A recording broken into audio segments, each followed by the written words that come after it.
नमस्कार। आप सभी छात्र छात्राओं का जीवन कोचिंग के इस ऑनलाइन वेब पोर्टल पर स्वागत है।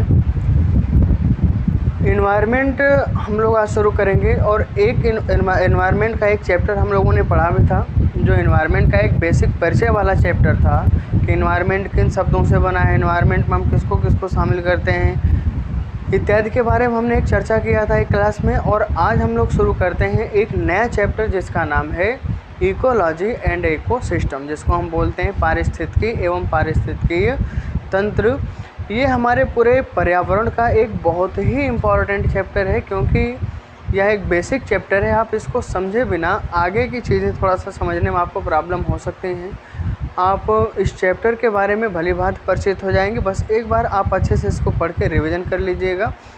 और आज हम शुरू करते हैं अपना एक नया चैप्टर जिसका नाम है इकोलॉजी और इकोसिस्टम। ये जो इकोलॉजी और इकोसिस्टम है, दो शब्दों से बना है। पहला हमारा शब्द क्या है? इकोलॉजी, जिसको हम हिंदी में कहते हैं पारिस्थितिकी, जिसको हम हिंदी में कहते हैं पारिस्थितिकी। और जो दूसरा शब्द है वो है इकोसिस्टम। इकोसिस्टम, और ये जो इकोसिस्टम है इसका अर्थ होता है पारिस्थितिकी तंत्र, पारिस्थितिकी तंत्र। अब इनके बारे में हम देखते हैं कि इनका निर्माण किस प्रकार से हुआ है, किन शब्दों से हुआ है, इनका शाब्दिक अर्थ क्या होता है, इस शब्द का प्रयोग कब और किसने सबसे पहले किया था, और इनके अंतर्गत हम अध्ययन किसका करते हैं। ये जो इकोलॉजी है, अगर हम आपसे पूछें कि इस शब्द का प्रयोग सबसे पहले किसने किया था, तो इस शब्द का प्रयोग सर्वप्रथम वर्ष 1869 ईस्वी में, वर्ष 1869 ईस्वी में, ये वर्ष आप याद रखिएगा। यहाँ से अक्सर सवाल बनते रहते हैं कि इकोलॉजी शब्द का प्रयोग किसने किया था। तो वर्ष 1869 में एक पर्यावरणविद थे, इनका नाम था अर्नेस्ट हेकल। इनका नाम क्या है? अर्नेस्ट हेकल ने सर्वप्रथम इस शब्द का प्रयोग किया था। सर्वप्रथम इकोलॉजी शब्द का प्रयोग किया था। इकोलॉजी शब्द का प्रयोग किया था, प्रयोग किया था। और यहाँ से जब हम आगे चलेंगे, अगर आपसे पूछा जाए कि ये जो इकोलॉजी है ये कितने शब्दों से बना है, तो इकोलॉजी दो शब्दों से मिलकर बना है। और ये दो शब्द हैं कौन कौन से? एक शब्द है ओइकस। एक शब्द कौन सा है? पहला शब्द है ओइकस, और जो हमारा दूसरा शब्द है वो है लॉगस। एक है ओइकस और दूसरा है लॉगस, जिसमें से ओइकस का अर्थ है यहाँ पर हाउस, मतलब घर। और जो दूसरा शब्द है इसका मतलब होता है स्टडी, मतलब अध्ययन। एक शब्द है ओइकस और दूसरा शब्द है लॉगस, जिसमें ओइकस शब्द का अर्थ है हाउस या घर, और दूसरा जो हमारा शब्द है लॉगस उसका अर्थ है स्टडी या अध्ययन। तो यहाँ पर जब हम इसकी परिभाषा देंगे तो यहाँ पर हम कह सकते हैं कि इकोलॉजी शब्द के अंतर्गत, इकोलॉजी शब्द के अंतर्गत, शब्द के अंतर्गत हम जीव जंतुओं और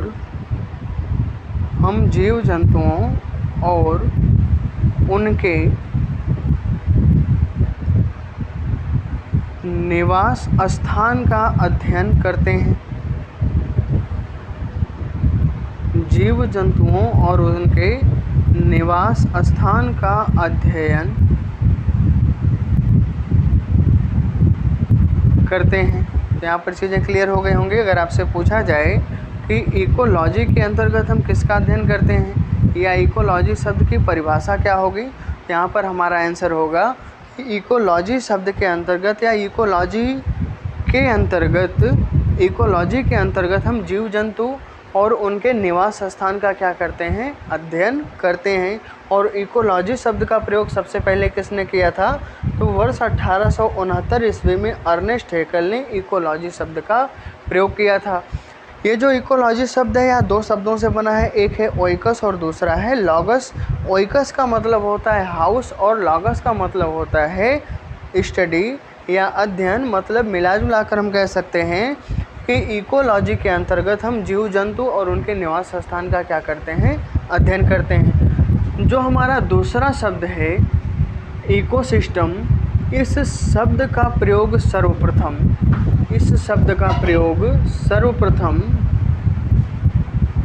वर्ष 1935 ईस्वी में एजी टॉन्सले नामक व्यक्ति ने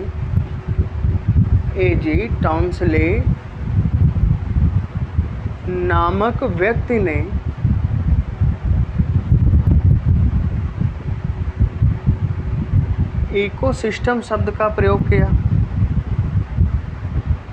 इकोसिस्टम शब्द का प्रयोग सर्वप्रथम किया। ये दोनों सवाल आप ज़रूर याद रखिएगा कि इन दोनों शब्दों का प्रयोग कब और किसने किया था। इन शब्दों का प्रयोग कब और किसने किया था। और यहाँ पर अगर हम इसकी डिफिनेशन देखें कि इसके अंतर्गत हम अध्ययन किसका करते हैं, तो ये जो इकोसिस्टम है इसके अंतर्गत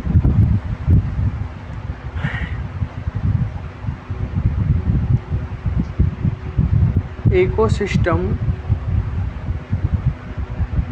के अंतर्गत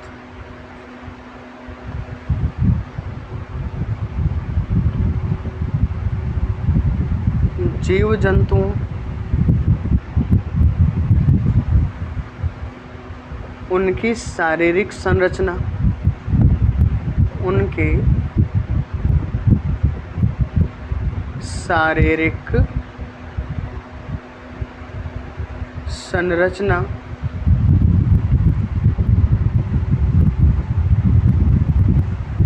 दूसरे जीवों से संबंध,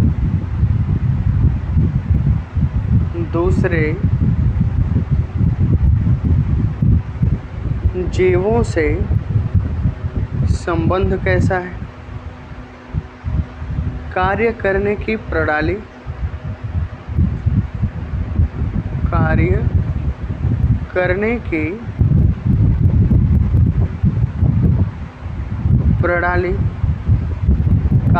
की प्रणाली और पर्यावरण को प्रभावित करने की क्षमता, पर्यावरण को प्रभावित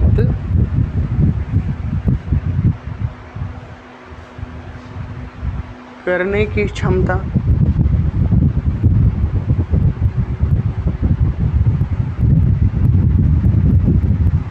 इत्यादि का अध्ययन किया जाता है। इत्यादि का अध्ययन किया जाता है। मतलब हम कह सकते हैं कि इकोलॉजी के अंतर्गत हम केवल दो चीज़ों का अध्ययन करते थे, जीव जंतु और उनके निवास स्थान का।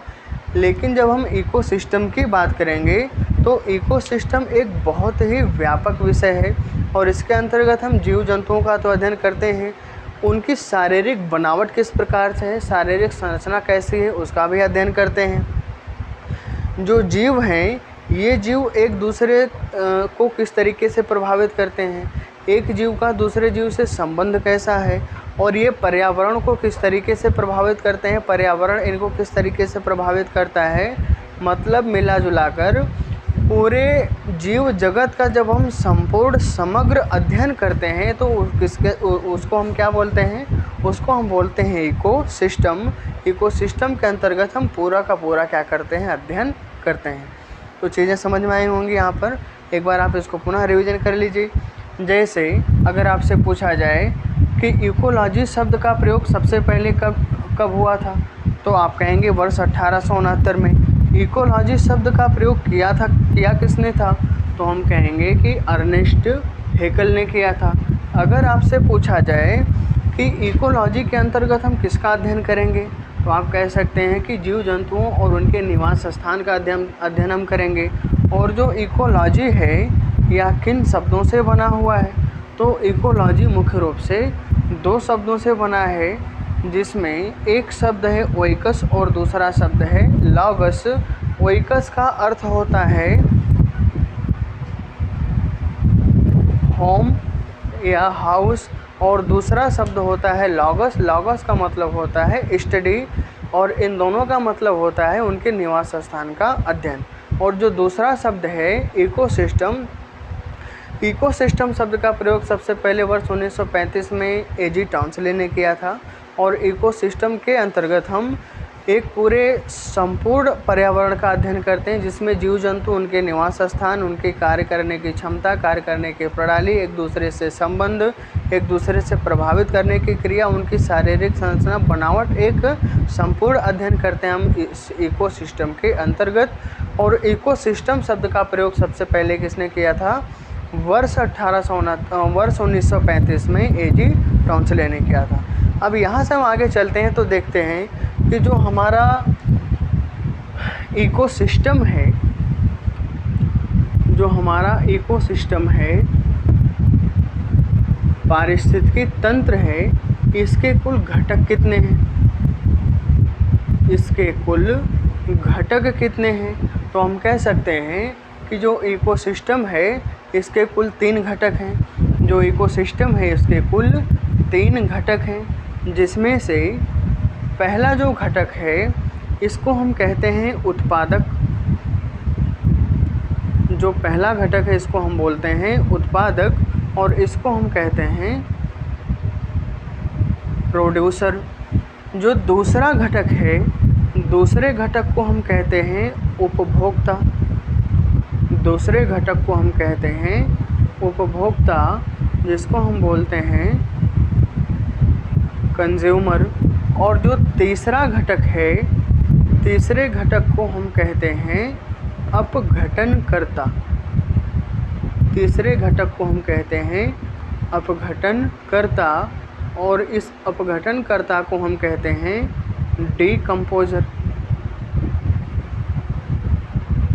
इसको हम क्या बोलते हैं? डीकम्पोज़र बोलते हैं। और यहाँ पर ये हमारे इकोसिस्टम के 3 घटक हैं। इकोसिस्टम के कितने घटक होते हैं? मुख्य रूप से 3 घटक हैं, जिसमें से पहला है हमारा उत्पादक, दूसरा है उपभोक्ता, और तीसरा है अपघटनकर्ता। यहाँ पर देखते हैं इनका काम क्या है, ये किस तरीके से काम करते हैं, और किसको हम उत्पादक कहेंगे, किसको हम अपघटनकर्ता कहेंगे, किसको हम उपभोक्ता कहेंगे। तो यहाँ पर नाम से ही जाहिर हो रहा है, उत्पादक मतलब उत्पन्न करने वाला या उत्पाद को जन्म देने वाला। तो अगर हम आपसे पूछें कि पृथ्वी पर जो जीव जंतु हैं, पृथ्वी पर जो जीव जंतु हैं विभिन्न प्रकार के, ये अपना भोजन प्रत्यक्ष रूप से बनाने के लिए किसके ऊपर निर्भर होते हैं? अपना भोजन बनाने के लिए प्रत्यक्ष रूप से या अप्रत्यक्ष रूप से किस पर निर्भर होते हैं?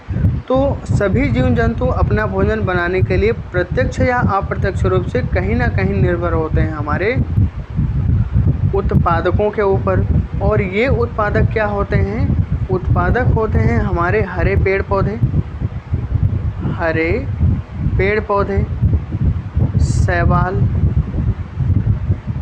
और विभिन्न प्रकार की जो वनस्पतियां हैं, ये हमारे लिए क्या होते हैं? ये हमारे लिए होते हैं उत्पादक। मतलब सूर्य से प्रकाश लेकर प्रकाश संश्लेषण की क्रिया करके हरे पेड़ पौधे भोजन बनाते हैं, और उन्हीं हरे पेड़ पौधों को खाकर शाकाहारी जीव जंतु अपना भोजन बनाते हैं, और उन शाकाहारी जीव जंतुओं को खाकर मांसाहारी जीव अपना भोजन बनाते हैं। तो कह सकते हैं कि किसी न किसी तरीके से अपना भोजन बनाने के लिए हम लोग प्रत्यक्ष या अप्रत्यक्ष रूप से किस पर निर्भर होते हैं? तो ये होते हैं हम उत्पादकों के ऊपर। और उत्पादक में हम शामिल किसको करते हैं? उत्पादक में हम शामिल करते हैं हरे पेड़ पौधे, वनस्पतियों, शैवालों इत्यादि को। तो यहाँ पर हम देखते हैं कि उत्पादक के अंतर्गत हम शामिल किसको करते हैं? तो उत्पादक के अंतर्गत हम शामिल करते हैं हरे पेड़ पौधे, हरे पेड़ पौधे, विभिन्न प्रकार की वनस्पतियाँ, विभिन्न प्रकार की वनस्पतियाँ ये क्या हैं? ये हमारे लिए उत्पादक का काम करते हैं। ये उत्पादक किस प्रकार से हैं? अगर आपसे पूछा जाए कि ये जो उत्पादक होते हैं क्या ये स्वपोषी होते हैं या परपोषी होते हैं? तो जो उत्पादक होते हैं ये अपना भोजन बनाने के लिए किसी के ऊपर डिपेंड नहीं होते हैं, बल्कि ये सूर्य के प्रकाश से अपना भोजन बनाते हैं। तो ऐसे जीव जो अपना भोजन स्वयं बनाते हैं उनको हम क्या कहते हैं? उनको हम कहते हैं ऑटोट्रॉफ या स्वपोषी। और स्वपोषी का मतलब होता है ऐसा जीव जो अपना पोषण स्वयं करता हो। तो जो हरे पेड़ पौधे या उत्पादक होते हैं ये क्या होते हैं? ये होते हैं स्वपोषी। ये होते हैं स्वपोषी, जिनको हम कहते हैं ऑटोट्रॉफ। और ऑटोट्रॉफ का मतलब होता है कि जो अपना भोजन स्वयं बनाते हैं। ऐसे जीव जो अपना भोजन स्वयं बनाते हों, जो अपना भोजन स्वयं बनाते हैं, जो अपना भोजन स्वयं बनाते हैं, इनको हम क्या कहते हैं? ऑटोट्रॉफ कहते हैं। और ये जो अपना भोजन है किस प्रकार से बनाते हैं? तो ये अपना भोजन बनाते हैं फोटोसिंथेसिस की क्रिया के द्वारा, मतलब प्रकाश संश्लेषण की क्रिया के द्वारा। अगर आपसे पूछा जाए कि जो हरे पेड़ पौधे होते हैं अपना भोजन किस क्रिया के द्वारा बनाते हैं, तो हम कह सकते हैं कि हरे पेड़ पौधे अपना भोजन प्रकाश संश्लेषण की क्रिया के द्वारा बनाते हैं। और ये जो प्रकाश संश्लेषण की क्रिया होती है ये किसकी उपस्थिति में होती है? तो प्रकाश संश्लेषण की जो क्रिया है यह प्रकाश की उपस्थिति में होती है। यह प्रकाश की उपस्थिति में होती है। अब यहाँ पर डिपेंड ये करता है, अगर आपसे पूछा जाए कि क्या प्रकाश संश्लेषण की क्रिया केवल सूर्य के प्रकाश में होती है? क्या प्रकाश संश्लेषण की क्रिया केवल सूर्य के प्रकाश में संपन्न होती है? तो हम कहेंगे नहीं। ये जो प्रकाश संश्लेषण की क्रिया है ये किस किस प्रकाश में होती है? ये सूर्य के प्रकाश से भी होती है, ये चंद्रमा के भी प्रकाश में होती है, और ये जो आर्टिफिशियल लाइट्स हैं जिसको हम बोलते हैं कृत्रिम प्रकाश, जो कृत्रिम प्रकाश होता है, मतलब जैसे हमारे बल्ब का प्रकाश हो गया, गाड़ियों की लाइट हो गई, उनसे जो निकलने वाले प्रकाश हैं, इन सभी प्रकाशों से प्रकाश संश्लेषण की क्रिया संपन्न होती है। और ये जो प्रकाश संश्लेषण की क्रिया है इसकी खोज किसने किया था? अगर आपसे पूछा जाए कि इसकी खोज किसने किया था तो हम कहेंगे कि एक वैज्ञानिक और पर्यावरणविद थे जिनका नाम था शेम्पर। जिनका नाम था शेम्पर। शेम्पर महोदय ने प्रकाश संश्लेषण की क्रिया की खोज किया था। अब एक बार इसको आप पुनः समझिएगा, क्योंकि आगे जब भी हम आगे के टॉपिक ये सब पढ़ेंगे कहीं ना कहीं इनका बार बार यूज होना है, तो आप ध्यान से समझिएगा। जो उत्पादक होते हैं उत्पादकों के अंतर्गत हम शामिल किसको करते हैं? तो इसके अंतर्गत हम शामिल करते हैं हरे पेड़ पौधे और वनस्पतियों को। ये जो हरे पेड़ पौधे होते हैं ये अपना भोजन कैसे बनाते हैं? प्रकाश संश्लेषण की क्रिया के द्वारा ये अपना भोजन स्वयं बनाते हैं। और अपना भोजन स्वयं बनाने के कारण इनको हम क्या कहते हैं? इनको हम कहते हैं ऑटोट्रॉफ या स्वपोषी कहते हैं। और स्वपोषी को अगर हम परिभाषित करना हो हमको, तो हम क्या कहेंगे कि ऐसे जीव जंतु या ऐसे पेड़ पौधे वनस्पतियाँ जो अपना भोजन स्वयं बनाते हैं, उनको हम क्या कहेंगे, स्वपोषी। ये जो वनस्पतियाँ होती हैं प्रकाश संश्लेषण की क्रिया के द्वारा अपना भोजन बनाते हैं। पेड़ पौधे भी प्रकाश संश्लेषण की क्रिया के द्वारा ही अपना भोजन बनाते हैं। लेकिन अगर आपसे पूछा जाए कि क्या प्रकाश संश्लेषण की क्रिया हमेशा होती रहती है, जब भी प्रकाश मिलेगा पेड़ पौधों को तो क्या वो प्रकाश संश्लेषण की क्रिया संपन्न करेंगे? तो हमारा आंसर होगा नहीं। मतलब अपने ऊपर आप अप्लाई करिए कि अगर हम एक बार खाना खा चुके हैं तो क्या तुरंत हम खाना खाएंगे? हम खाना कब खाते हैं? जब हमको भूख लगती है, जब हमको शरीर में भोजन की आवश्यकता होती है। ठीक उसी प्रकार से प्रकाश संश्लेषण की क्रिया में भी वही होता है। जब पेड़ पौधों को भोजन की आवश्यकता होती है और उस टाइम यदि उनको प्रकाश किसी का मिल गया तो वो प्रकाश संश्लेषण की क्रिया करते हैं, अन्यथा वो अपना भोजन बना लेते हैं तो प्रकाश मिलने पर भी वो प्रकाश संश्लेषण की क्रिया को संपन्न नहीं करते हैं। ये जो प्रकाश संश्लेषण की क्रिया है, इसकी खोज किसने किया था? सिम्पर महोदय ने इसकी खोज किया था। अब यहाँ से अगर हम पूछें कि जो सूर्य का प्रकाश आता है, जो सूर्य का प्रकाश आता है, उनसे जो अपना ये एनर्जी प्राप्त करते हैं, भोजन बनाते हैं, वो कितना प्रतिशत होता है? तो वो हमारा होता है पूरा का पूरा 100%। आगे हम एक नियम पढ़ेंगे, एक वैज्ञानिक ने दिया था जिसका नाम है लिंडेमान का 10% का नियम। लिंडेमान का 10% का नियम, लिंडेमान का 10% का नियम। इससे हमको पता चलता है कि जो उत्पादक होते हैं, वो जो भोजन बनाते हैं, उनको सूर्य के प्रकाश से 100% ऊर्जा मिलती है। और इन्हीं उत्पादकों को जब कोई शाकाहारी जीव खाता है तो उस 100% का उसको 10% मिलता है। 90% ऊर्जा लॉस होती है, क्षय होती है। और जब फिर उस जीव को, उस शाकाहारी जीव को कोई मांसाहारी जीव खाता है तो वहाँ पर भी उसको उस 90% का 10% ऊर्जा मिलेगी। जैसे ये जो लिंडेमान का नियम है, इसको हम थोड़ा सा समझा दे रहे हैं, आप समझने की कोशिश करिएगा। जैसे घास हो गई, घास जब प्रकाश संश्लेषण की क्रिया के द्वारा अपना भोजन बनाएगी तो इसको एनर्जी कितनी मिलेगी? इसको कुल ऊर्जा मिलेगी 100%। इसको कुल ऊर्जा मिलेगी 100%। और इसी घास को जब बकरी खाएगी तो इस बकरी को जो ऊर्जा मिलेगी, इस 100% का 10% मिलेगी। इस बकरी को 100% का 10% ऊर्जा प्राप्त होगी, 10% ऊर्जा प्राप्त होगी। और जो बाकी 90% ऊर्जा है, 90% ऊर्जा क्या हो जाएगी? 90% ऊर्जा क्षय हो जाएगी। मतलब 10% हमको प्राप्त होगा और 90% वो समाप्त हो जाएगा। और फिर जब इस बकरी को यदि कुत्ता खाता है, इस बकरी को कुत्ता खाएगा तो इस कुत्ते को जो एनर्जी मिलेगी, इस 10% का 10% मिलेगी।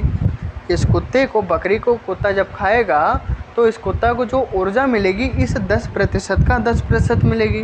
तो यहाँ पर इसको ऊर्जा की प्राप्ति कितनी होगी? 10% ऊर्जा मिलेगी। और पुनः यहाँ पर 90% ऊर्जा क्या हो जाएगी? क्षय हो जाएगी। 90% ऊर्जा यहाँ पर क्षय हो जाएगी। और इस कुत्ते को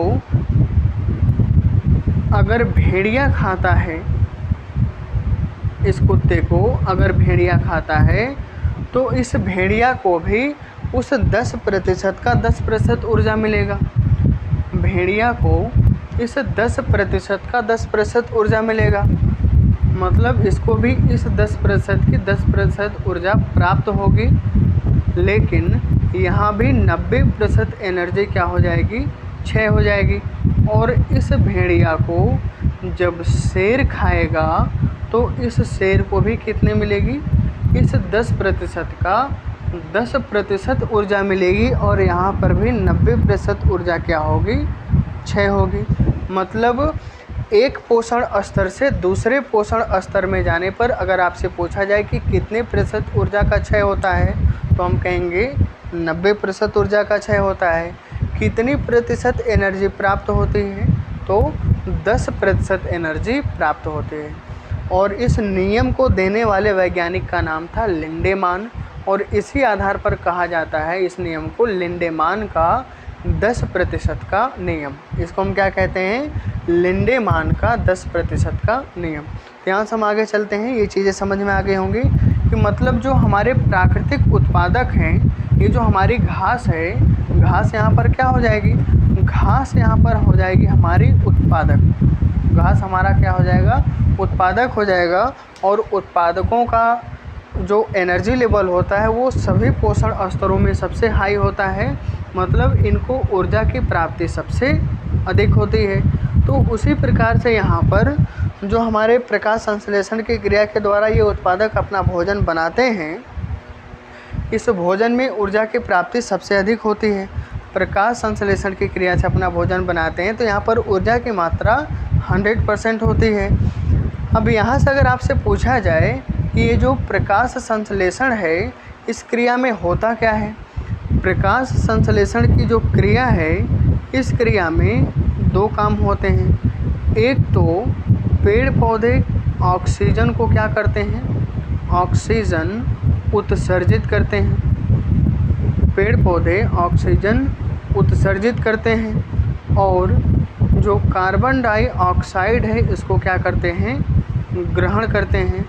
मतलब जब प्रकाश संश्लेषण की क्रिया होती है, फोटोसिंथेसिस की क्रिया होती है, उस दौरान पेड़ पौधे कार्बन डाइऑक्साइड को उत्सर्जित करते हैं और ऑक्सीजन को उत्सर्जित करते हैं और कार्बन डाइऑक्साइड को ग्रहण करते हैं। लेकिन अगर आपसे पूछा जाए कि ये जो पेड़ पौधे हैं जब ये श्वसन की क्रिया संपन्न करते हैं, जब ये श्वसन की क्रिया संपन्न करते हैं या जब श्वसन करते हैं तो इस दौरान कौन सी गैस छोड़ते हैं और कौन सी गैस लेते हैं।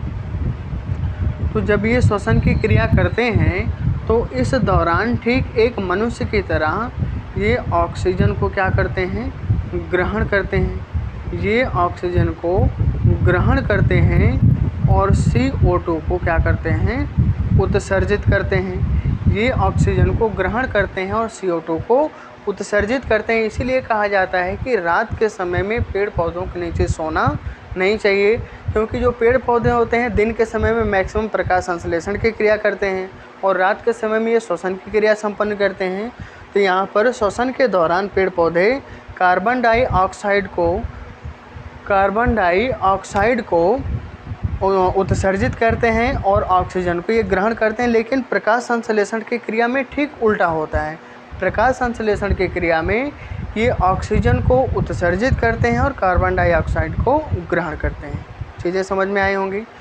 और इनको जो खाने वाले जीव होते हैं, जो घास को खाते हैं, पत्तियों को खाते हैं, हरे पेड़ पौधों को खाते हैं, उन जीवों को हम क्या कहते हैं, उन जीवों को हम कहते हैं शाकाहारी या प्राथमिक श्रेणी के उपभोक्ता। इतनी चीज़ें समझ में आई होंगी। अब यहाँ से आप इसको स्क्रीनशॉट तो होगा नहीं ऐप्स पे, आप इसको वीडियो को पॉज करके आप आसानी से इसको नोट कर लीजिएगा और हम अगली टॉपिक शुरू करते हैं जिसको हम बोलते हैं उपभोक्ता। चीज़ें समझ में आई होंगी। अगली टॉपिक है हमारी उपभोक्ता। ये जो उपभोक्ता हैं, उपभोक्ता का मतलब क्या होता है, उपभोग करने वाला। उपभोक्ता का मतलब क्या होता है, उपभोग करने वाला। मतलब ये जो जीव जंतु होते हैं इनको हम क्या कहते हैं, उपभोक्ता कहते हैं। उपभोक्ता कितने प्रकार के होते हैं, ये जो कंज्यूमर हैं इनकी कितनी टाइप हैं, तो हम कह सकते हैं उपभोक्ता कुल 3 प्रकार के होते हैं।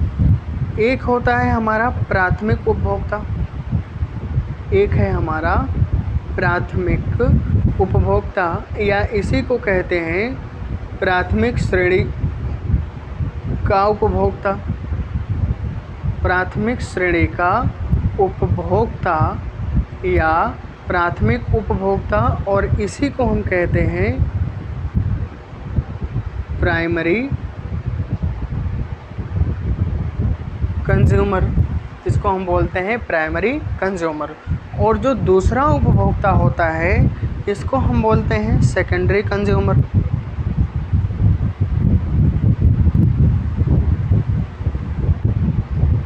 द्वितीयक उपभोक्ता, इसको हम बोलते हैं द्वितीयक उपभोक्ता या द्वितीयक श्रेणी के उपभोक्ता, जिसको हम बोलते हैं सेकेंडरी कंज्यूमर। और जो तीसरा हमारा होता है, तीसरे को हम कहते हैं तृतीयक उपभोक्ता। इसको हम कहते हैं तृतीयक उपभोक्ता।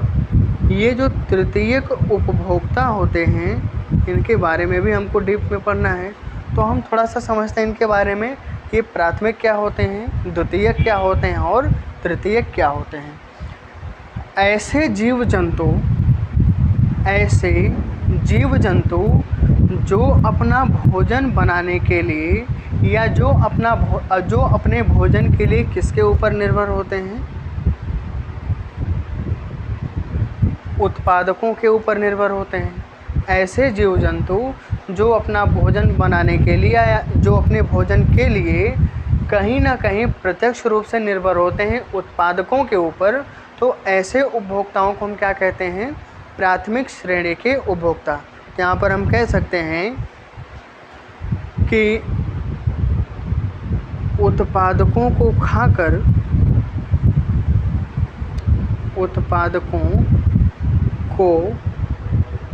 खाकर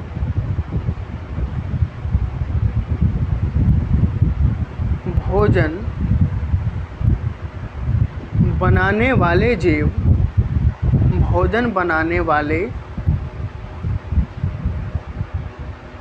जीव प्राथमिक उपभोक्ता कहलाते हैं।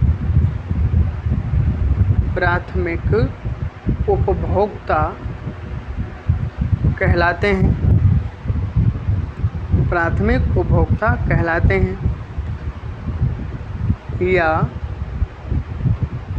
दूसरे शब्द में अगर हम आपसे कहें तो हम कह सकते हैं ऐसे जीव जो अपने भोजन के लिए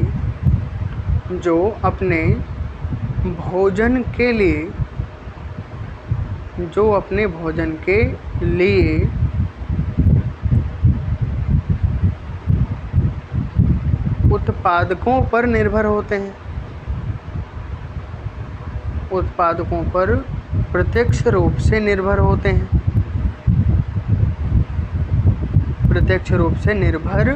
होते हैं, इनको हम क्या कहेंगे, इनको हम कहते हैं प्राथमिक श्रेणी के उपभोक्ता। इनको हम क्या कहते हैं, प्राथमिक श्रेणी के उपभोक्ता कहते हैं। और ये जो प्राथमिक श्रेणी के उपभोक्ता होते हैं ये प्रायः कैसे होते हैं, जो प्राथमिक उपभोक्ता होते हैं, प्राथमिक उपभोक्ता प्रायः शाकाहारी होते हैं। प्रायः कैसे होते हैं, शाकाहारी होते हैं।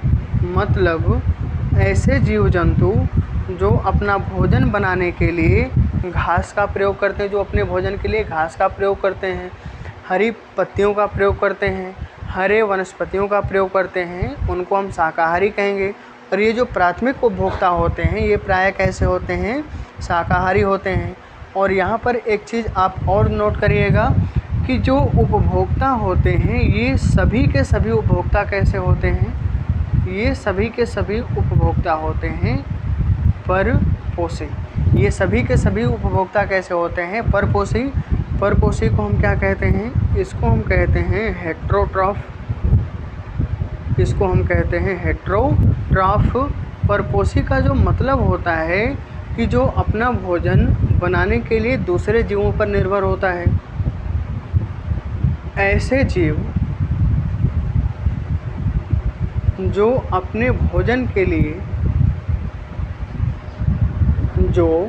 अपने भोजन के लिए किसी अन्य जीव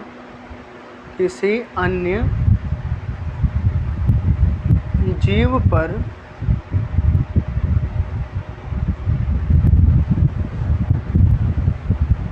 ऐसे जीव जो अपना भोजन बनाने के लिए किसी अन्य जीव पर निर्भर हों, तो ऐसे जीवों को या ऐसे जीव को हम क्या कहेंगे? ऐसे जीव को कहा जाता है परपोषी। ऐसे जीव को हम क्या कहते हैं? परपोषी कहते हैं। जैसे इसके अंतर्गत मानव भी आ जाएगा, या जितने भी उपभोक्ता हैं वो सभी के सभी क्या कहलाएंगे? वे कहलाएंगे परपोषी। मतलब जो पेड़ पौधे हैं वो किसी को खाकर अपना भोजन नहीं बनाते हैं, लेकिन इसका एक अपवाद मिलता है, जिसको जो आपके मेघालय में, ऑस्ट्रेलिया में या इंडोनेशिया में एक पौधा पाया जाता है जिसको हम बोलते हैं कैक्टस भी बोलते हैं, जो एक कह सकते हैं कीटभक्षी पौधा है। जैसे उसकी जो पत्तियां होती हैं कुछ इस तरीके से फूलनुमा होती हैं और ये खुली रहती हैं, और इसमें एक विशेष प्रकार की गंध इससे बाहर निकलती रहती है। और इस जो छोटे छोटे कीड़े मकोड़े होते हैं और जो मेढक वगैरह होते हैं, छोटे जीव होते हैं, इस खुशबू से आकर्षित होते हैं और इसमें आकर जैसे ही बैठते हैं ये धीरे धीरे बंद हो जाता है, और बंद होने के बाद इन्हीं जीवों से अपना पोषण प्राप्त करता है। तो कुछ पौधे आपको मिलेंगे आगे के चैप्टर में पढ़ने को कि वो ना तो स्वपोषी होते हैं, ना तो प्रकाश संश्लेषण की क्रिया करते हैं, ना तो अपना किसी प्रकाश संश्लेषण से भोजन बनाते हैं। वे कीटभक्षी होते हैं, मतलब वे भी क्या होते हैं? परपोषी होते हैं, जो अन्य जीव जंतुओं, कीड़ों मकोड़ों को खाकर अपना भोजन बनाते हैं। तो यहाँ पर जो उपभोक्ता होते हैं, मैक्सिमम उपभोक्ता कैसे होते हैं? ये परपोषी होते हैं।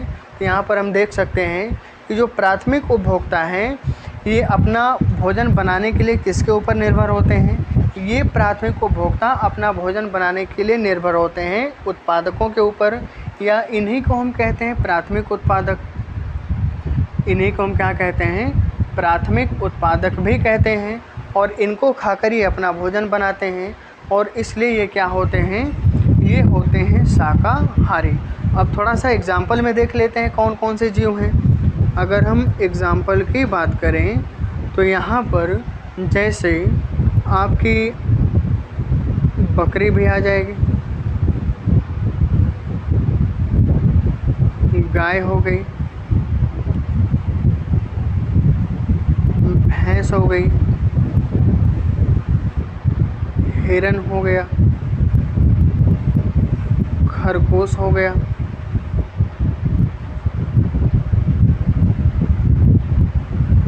टिड्डा हो गया, और भी आपको बहुत सारे ऐसे जीव मिलेंगे जो प्रायः कैसे होते हैं? शाकाहारी होते हैं, जो अपना भोजन बनाने के लिए घास फूस वनस्पतियों का प्रयोग करते हैं। ये तो बात हो गई प्राथमिक उपभोक्ता की। अब हम द्वितीयक उपभोक्ता की बात करते हैं, सेकेंडरी कंज्यूमर की। तो जब हम सेकेंडरी कंज्यूमर की बात करेंगे तो यहाँ पर हम कह सकते हैं कि ऐसे जीव जंतु जो अपना भोजन बनाने के लिए प्राथमिक उपभोक्ताओं पर निर्भर होते हैं, उन जीवों को हम क्या कहेंगे? द्वितीयक उपभोक्ता कहते हैं। तो यहाँ पर हम कह सकते हैं कि द्वितीयक उपभोक्ता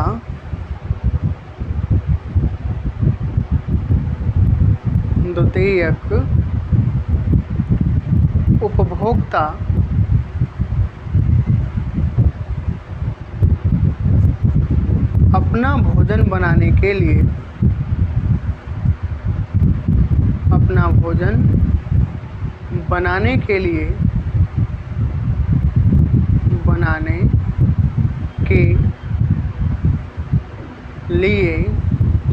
प्राथमिक उपभोक्ताओं पर निर्भर होते हैं। प्राथमिक उपभोक्ताओं के ऊपर निर्भर होते हैं। प्राथमिक उपभोक्ताओं के ऊपर निर्भर रहते हैं। मतलब यहाँ पर हम कह सकते हैं कि ऐसे जीव जो अपने भोजन के लिए किस पर आश्रित होते हैं? प्राथमिक श्रेणी के उपभोक्ता पर। जो अपने भोजन के लिए प्राथमिक श्रेणी के उपभोक्ताओं के ऊपर निर्भर होंगे, ऐसे जीवों को हम क्या कहेंगे? द्वितीयक श्रेणी के उपभोक्ता कहेंगे। और ये जो द्वितीयक श्रेणी के उपभोक्ता होते हैं, प्रायः ये कैसे होते हैं? ये प्रायः मांसाहारी और शाकाहारी दोनों होते हैं। तो यहाँ पर हम कह सकते हैं कि ये कैसे होते हैं? ये सर्वाहारी होते हैं। ये सर्वाहारी होते हैं। मतलब ऐसे जीव जो अपने भोजन के लिए इनके ऊपर भी निर्भर होते हैं, इनके ऊपर भी निर्भर होते हैं, उनको हम क्या कहेंगे? द्वितीयक उपभोक्ता कहेंगे। और इसका सबसे बड़ा एग्जाम्पल है स्वयं मानव।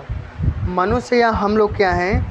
हम लोग साग सब्जी का भी उपयोग करते हैं, और साग सब्जी का उपयोग करते हैं तो हम क्या हो जाएंगे? प्राथमिक श्रेणी के उपभोक्ता हो जाएंगे, क्योंकि ये शाकाहारी भोजन है।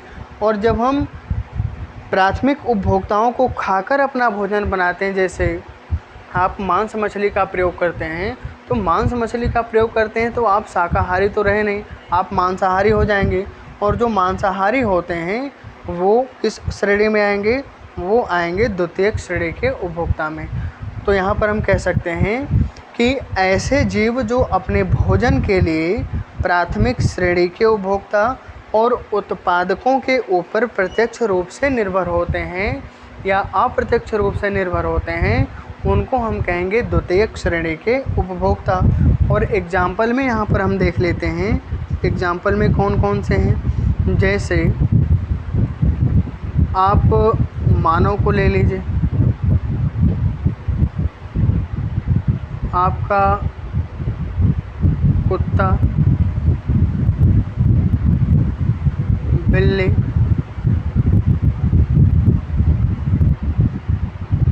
कौवा, बंदर इत्यादि क्या हैं? ये सब हैं द्वितीयक श्रेणी के उपभोक्ता। ये क्या हैं?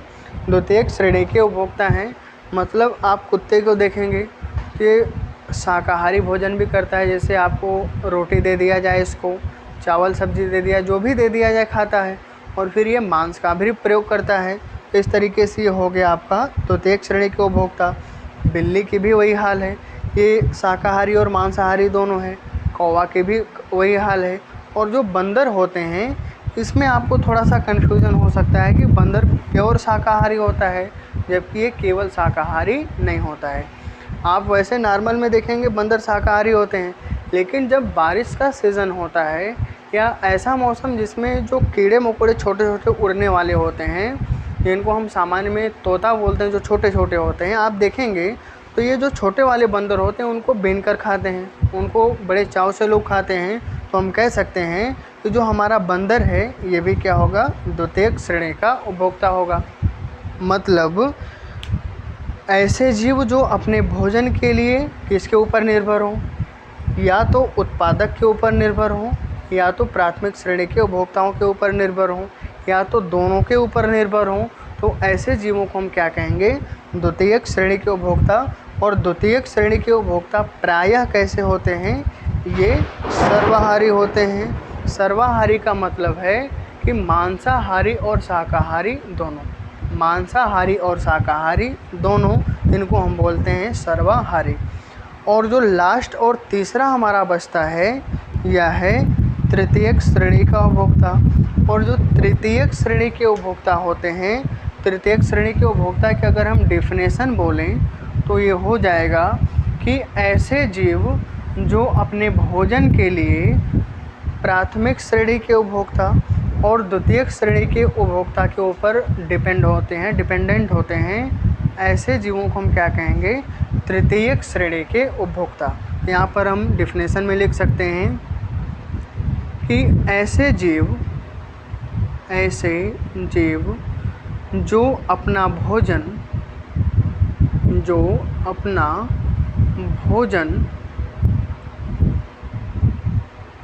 जो अपने भोजन के लिए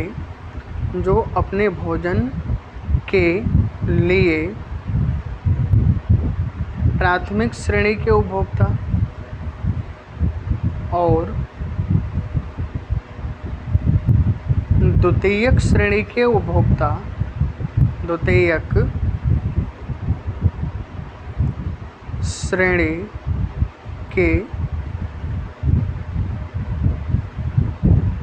उपभोक्ताओं पर निर्भर होते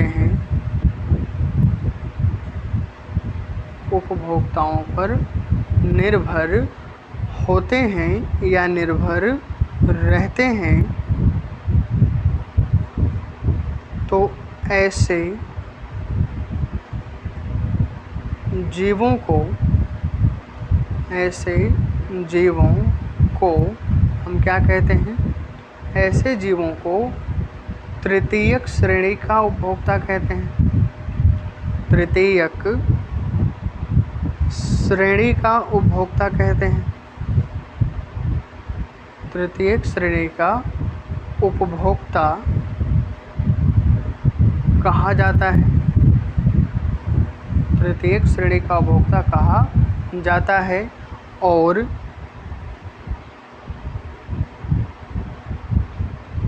ये जीव प्रायः मांसाहारी होते हैं। ये जीव प्रायः कैसे होते हैं? मांसाहारी होते हैं। ये जीव प्रायः मांसाहारी होते हैं। ये डिफिनेशन किसकी हो गई? ये डिफिनेशन हो गई हमारी तृतीयक श्रेणी के उपभोक्ता की। ये डिफिनेशन हो गई तृतीयक श्रेणी के उपभोक्ता की। और इसमें अगर हम एग्जाम्पल देखें कि कौन कौन से जीव आते हैं, तो जैसे आपका शेर आ जाएगा, भेड़िया आ जाएगा, आपका घड़ियाल आ जाएगा, आपका मोर आ जाएगा, पिकॉक, चील, बाज इत्यादि। ये सब क्या हैं? ये हमारे हैं तृतीयक श्रेणी के उपभोक्ता। एक बार पुनः इनको समझिएगा। उपभोक्ता कितने प्रकार के होते हैं? तो उपभोक्ता हमारे कुल 3 प्रकार के होते हैं। एक है प्राथमिक श्रेणी का उपभोक्ता, दूसरा है द्वितीयक श्रेणी का उपभोक्ता और तीसरा है तृतीयक श्रेणी का उपभोक्ता। तो यहाँ पर उपभोक्ता कितने प्रकार के हो गए? उपभोक्ता हमारे हो गए कुल 3 प्रकार के, प्राथमिक, द्वितीयक और तृतीयक। ये जो उपभोक्ता होते हैं ये प्रायः कैसे होते हैं? ये होते हैं परपोषी। परपोषी का मतलब क्या होगा कि ऐसे जीव जो अपना भोजन स्वयं नहीं बनाते हैं, अपने भोजन के लिए किसी अन्य जीव पर आश्रित होते हैं, निर्भर होते हैं, डिपेंडेंट होते हैं, तो इन जीवों को हम कहते हैं परपोषी। और ऐसे जीव जो अपना भोजन स्वयं बनाते हैं, किसी के ऊपर डिपेंडेंट नहीं होते हैं, तो उनको हम कहते हैं स्वपोषी, जैसे कि होते हैं उत्पादक। अब प्राथमिक श्रेणी के उपभोक्ताओं की बात की जाए तो हम कह सकते हैं कि ऐसे जीव जो अपने भोजन के लिए किसके ऊपर निर्भर होते हैं? उत्पादकों के ऊपर निर्भर होते हैं, उनको हम कहते हैं प्राथमिक श्रेणी के उपभोक्ता। और ये जो प्राथमिक श्रेणी के उपभोक्ता होते हैं ये प्रायः कैसे होते हैं? शाकाहारी होते हैं। जैसे एग्जाम्पल में हमने आपके सामने लिखा है। द्वितीयक श्रेणी के जो उपभोक्ता होते हैं, द्वितीयक श्रेणी के उपभोक्ता को हम डिफिनेशन में अगर बोलें तो ऐसे जीव जो अपने भोजन के लिए उत्पादकों के ऊपर भी निर्भर होते हैं और प्राथमिक श्रेणी के उपभोक्ताओं के ऊपर भी निर्भर होते हैं या इनको खाकर अपना भोजन बनाते हैं, जिनको हम कहेंगे द्वितीयक श्रेणी के उपभोक्ता। और इसके अंतर्गत ये सब जीव आते हैं। और जो तृतीयक श्रेणी का उपभोक्ता है, तृतीयक श्रेणी के उपभोक्ता में हम कह सकते हैं कि ऐसे जीव जो अपना भोजन प्राथमिक श्रेणी के उपभोक्ता और द्वितीयक श्रेणी के उपभोक्ताओं को खाकर बनाते हैं, तो ऐसे जीवों को हम कहते हैं तृतीयक श्रेणी के उपभोक्ता। और जो तृतीयक श्रेणी के उपभोक्ता होते हैं ये प्रायः होते हैं मांसाहारी, या कह सकते हैं कि ये प्रायः उच्च मांसाहारी होते हैं, क्योंकि इनको अपना भोजन बनाने के लिए अधिक भोजन की आवश्यकता होती है। चीज़ें समझ में आई होंगी। इसको आप वीडियो को रोक करके आराम से पूरा का पूरा अच्छे से इसको समझिएगा, क्योंकि आगे जब हम इस चैप्टर में चलेंगे तो बार बार प्राथमिक श्रेणी के उपभोक्ता, द्वितीयक श्रेणी के उपभोक्ता, तृतीयक श्रेणी के उपभोक्ता या प्राथमिक उत्पादक, इन शब्द का प्रयोग होगा। तो जब तक आप इन चीज़ों को नहीं समझे रहेंगे तो वहाँ पर बार बार आपको कन्फ्यूज़न हो सकती है। यहाँ से हम आगे चलते हैं। 2 चीज़ें हमारी कंप्लीट हुई, प्राथमिक श्रेणी के उपभोक्ता, द्वितीयक श्रेणी के उपभोक्ता और तृतीयक श्रेणी के उपभोक्ता, और हमारे प्राथमिक उत्पादक भी कंप्लीट हो गए।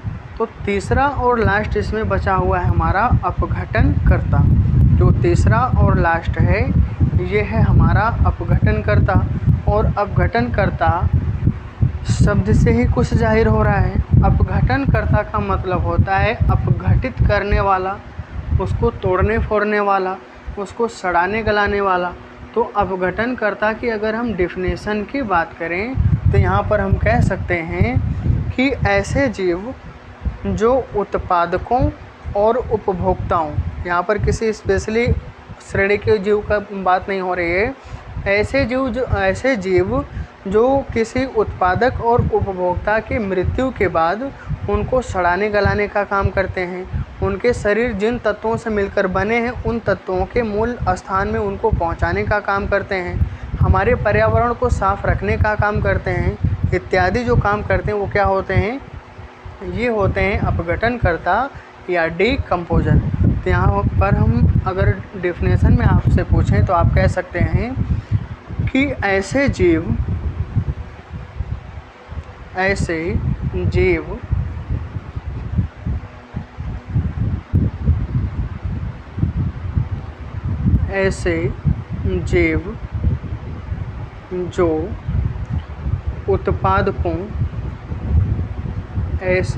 जो उत्पादकों,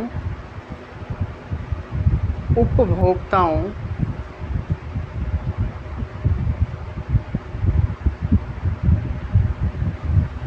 की मृत्यु के बाद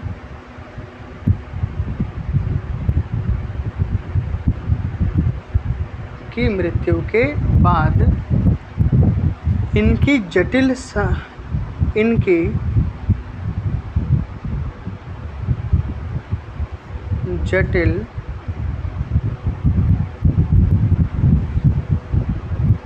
कार्बनिक शारीरिक संरचना को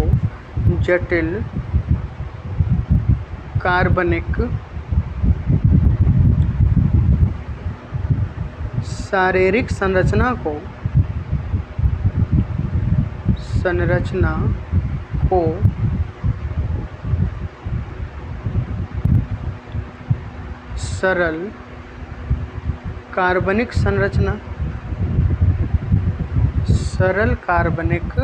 संरचना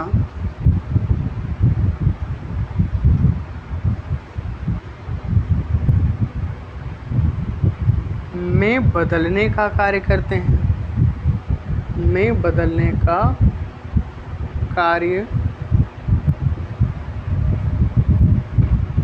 हैं। या दूसरे शब्द में इतनी 2-3 लाइन लिखने से बढ़िया है सीधा सा हम लिख सकते हैं कि जीवों की मृत्यु के बाद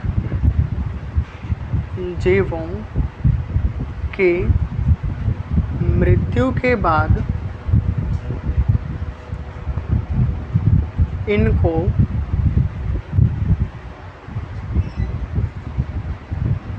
सड़ाने गलाने का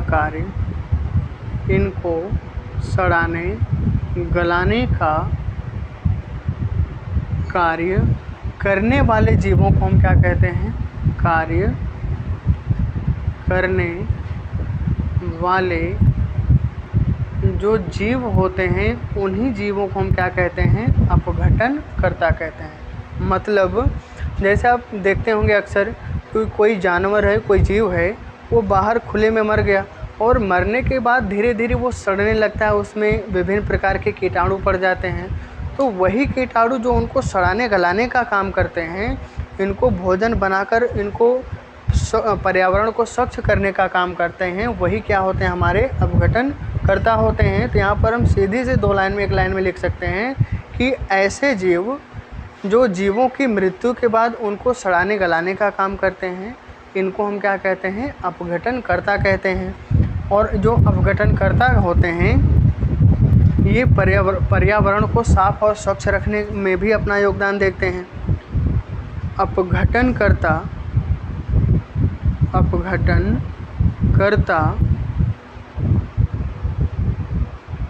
जीवों को सड़ा गलाकर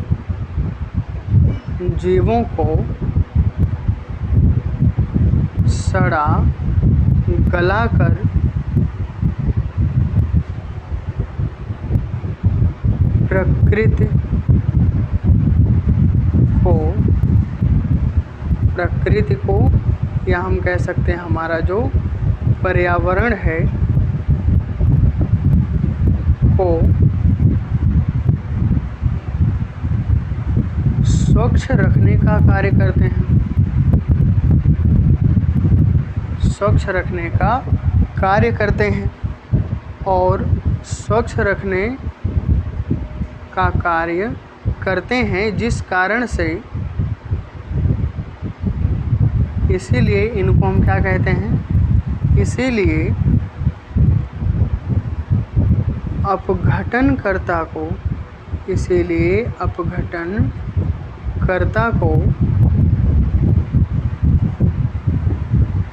प्राकृतिक मेहतर। और ये जो मेहतर शब्द है, मेहतर शब्द का अर्थ होता है साफ करने वाला। यहाँ पर हम लिख सकते हैं प्राकृतिक सफाई कर्मी। अगर आपसे पूछा जाए कि प्राकृतिक सफाई कर्मी के नाम से किस जीव को हम जानते हैं, तो प्राकृतिक सफाई कर्मी हम कहते हैं अपघटनकर्ता को। तो इसीलिए अपघटनकर्ता को हम क्या कहते हैं, अपघटनकर्ता को हम मेहतर या प्राकृतिक सफाई कर्मी कहते हैं, प्राकृतिक सफाई कर्मी कहते हैं।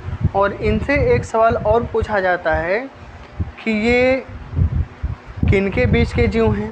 किनके बीच का जीव का मतलब जो जीवित प्राणी हैं,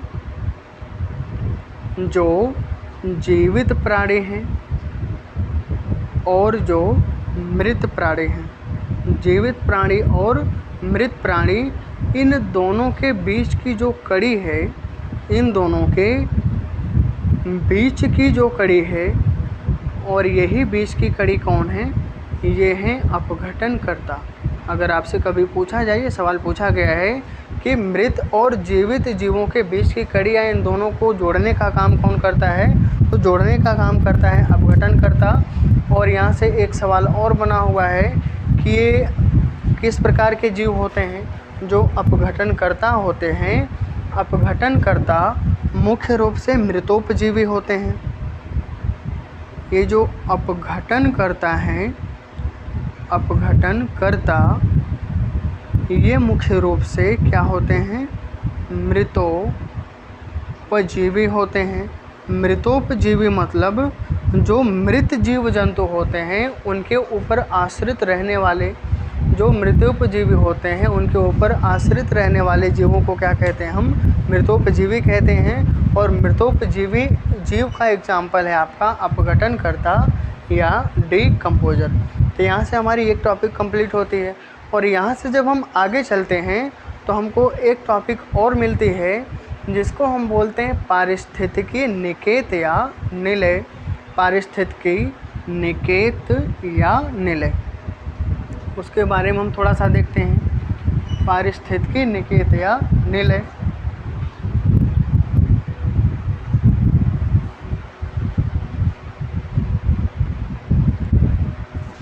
पारिस्थितिकी निकेत या निलय।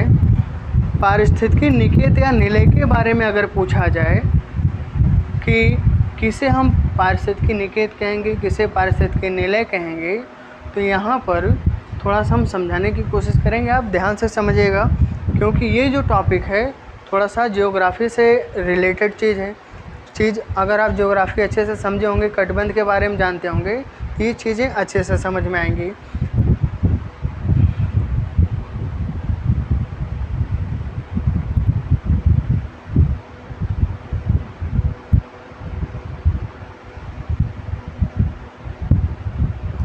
पारिस्थितिकी निकेत या इसी को हम कहते हैं पारिस्थितिकी निलय। पारिस्थितिकी निकेत या पारिस्थितिकी निलय। और ये जो शब्द है, इस शब्द का प्रयोग सबसे पहले किसने किया था? इस शब्द का प्रयोग सबसे पहले ग्रिनेल्स महोदय ने किया था। इस शब्द का प्रयोग सर्वप्रथम ग्रिनेल्स ने किया था। इस शब्द का प्रयोग किया था।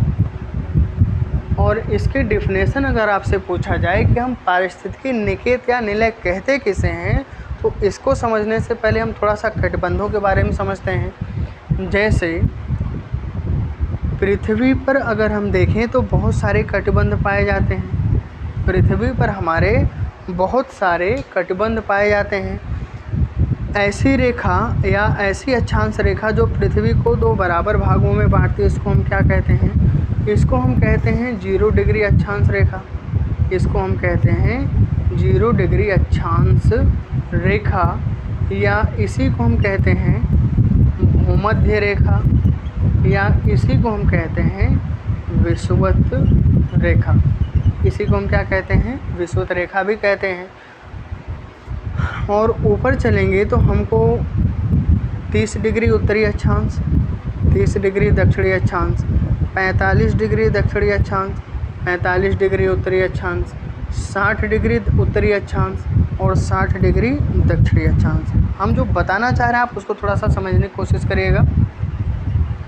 30 डिग्री उत्तरी, 45 डिग्री उत्तरी, 60 डिग्री उत्तरी और ऊपर हो जाएगा हमारा 90 डिग्री उत्तरी। ठीक उसी प्रकार से यहाँ भी 30 दक्षिण, 45 डिग्री दक्षिण, 60 डिग्री दक्षिण और लास्ट में हो जाएगा हमारा 90 डिग्री दक्षिण। हमारा जो सूर्य है वर्ष भर कर्क और मकर रेखाओं के बीच में चमकता है। जो हमारा सूर्य है वह वर्ष भर कर्क और मकर रेखाओं के बीच में चमकता है। तो यहाँ पर तापमान अधिक होने के कारण यहाँ पर गर्मी भी अधिक पड़ती है। तो ये जो हमारा क्षेत्र है इसको हम कहते हैं उष्ण कटिबंध। इसको हम क्या कहते हैं? उष्ण कटिबंध कहते हैं। 0 से 30 में दक्षिण वाले क्षेत्र को भी हम कहते हैं उष्ण कटिबंध। लेकिन जब हम 30 से 45 के बीच में जाएंगे तो यहाँ पर जो कटिबंध होता है इसको हम बोलते हैं शीतोष्ण कटिबंध। यहाँ भी जाएंगे तो यहाँ भी हो जाएगा हमारा शीतोष्ण कटिबंध। नीचे चलेंगे तो हो जाएगा हमारा समशीतोष्ण कटिबंध, समशीतोष्ण कटिबंध। और ठीक उसी प्रकार से यहाँ पर भी हो जाएगा समशीतोष्ण कटिबंध, समशीतोष्ण कटिबंध। और ऊपर हम चलेंगे तो यहाँ पर हो जाएगा शीत कटिबंध। यहाँ पर क्या हो जाएगा? यहाँ पर हो जाएगा शीत कटिबंध। इनको हम थोड़ा सा समझते हैं कि इनको हम कहते क्या हैं, किस प्रकार से। ये जो उष्ण कटिबंध का क्षेत्र है, कटिबंध का मतलब जोन होता है, क्षेत्र होता है। उष्ण कटिबंध क्षेत्र में यहाँ पर तापमान अधिक होता है। यहाँ पर क्या होता है? तापमान अधिक होता है। इस क्षेत्र में चलेंगे तो तापमान अधिक होने के कारण यहाँ पर गर्मी भी अधिक पड़ेगी। यहाँ पर गर्मी भी क्या होगी? अधिक होगी उष्ण कटिबंधीय क्षेत्र में। तो यहाँ पर जो पाए जाने वाले जीव जंतु होंगे, पाई जाने वाली जो वनस्पतियाँ होंगी वो कुछ अलग प्रकार की होंगी। जब हम 30 से 45 के बीच में चलेंगे उत्तरी और दक्षिणी गोलार्ध में, तो यहाँ पर गर्मी की मात्रा और ठंडी की मात्रा, दोनों की मात्रा लगभग बराबर हो जाती है। या कह सकते हैं कि गर्मी थोड़ा सा कम पड़ती है और ठंडी थोड़ा सा अधिक पड़ती है। तो यहाँ पर जो पाए जाने वाले जो जीव जंतु होंगे उनकी विशेषता अलग होती है। और ठीक इसी तरीके से हम अलग अलग कटिबंधों में चलेंगे तो सभी प्रकार के कटिबंधों में पाए जाने वाले जीव जंतुओं, पेड़ पौधों, वनस्पतियों की जो प्रजातियाँ होती हैं वो अलग अलग पाई जाती हैं। जैसे अगर हम आपसे कहें कि हम उष्ण कटिबंधी वाले जीव जंतुओं को ले जाकर शीत कटिबंध में रख दें तो क्या ये वहाँ पर सरवाइव कर पाएंगे? क्या ये वहाँ पर रह पाएंगे, जीवन यापन कर पाएंगे? तो आप कहेंगे नहीं। जो जिस जलवायु प्रदेश के तापमान के हिसाब से, जलवायु के हिसाब से ढल चुका है, अपने आप को समायोजित कर चुका है, वो उसी जलवायु प्रदेश में कटिबंध में रहेगा। दूसरे में ले जाएंगे तो वहाँ पर सर्वाइव या वहाँ पर वो अच्छे से जीवन यापन नहीं कर सकता है। तो उसी तरीके से यहाँ पर इसको हमको समझना है कि पारिस्थितिकी निकेत या निलय होता क्या है। मतलब सीधा सा कि एक जलवायु प्रदेश का जीव जंतु पेड़ पौधे किसी दूसरे जलवायु प्रदेश में कटिबंध में नहीं पाए जाते हैं या वहाँ पर वो अपना जीवन यापन आसानी से नहीं कर सकते हैं। तो यहाँ पर जो निकेत या निलय है उसका जो शाब्दिक अर्थ है, यहाँ पर हम कह सकते हैं कि समस्त पृथ्वी पर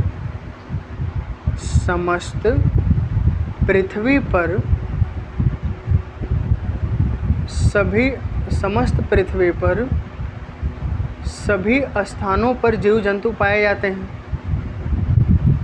समस्त पृथ्वी पर जीव जंतु पाए जाते हैं, लेकिन सभी जीव जंतु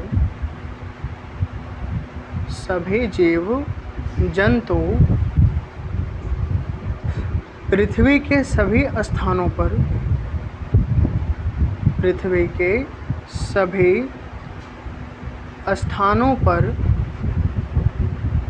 या सभी जलवायु प्रदेशों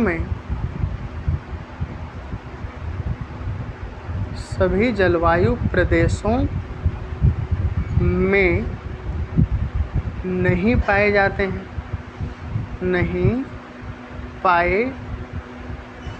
जाते हैं। अर्थात हम कह सकते हैं कि जीव जंतुओं के रहने के लिए, जीव जंतुओं के निवास के लिए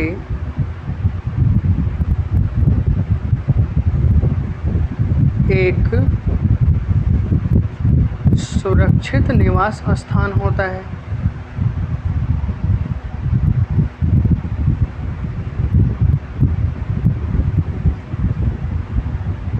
सुरक्षित निवास स्थान होता है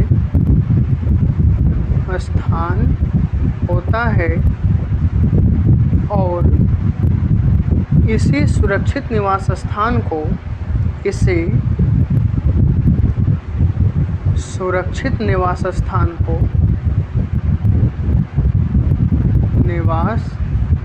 स्थान को क्या कहा जाता है? पारिस्थितिकीय निकेत। इसी सुरक्षित निवास स्थान को पारिस्थितिकीय निकेत या निलय कहा जाता है। पारिस्थितिकीय निकेत या निलय कहा जाता है। पारिस्थितिकीय निकेत या निलय कहा जाता है। और इसी सुरक्षित निवास स्थान या निकेत को ओडम महोदय ने क्या कहा था? जो सुरक्षित निवास स्थान था, इसी सुरक्षित निवास स्थान को ओडम महोदय ने कहा है हैबिटेट। इसी को कहा जाता है हैबिटेट। अगर आपसे पूछा जाए कि इसी निकेत या निलय को या सुरक्षित निवास स्थान को ओडम ने क्या कहा है, या आपसे पूछा जाए कि जो माइक्रो हैबिटेट है,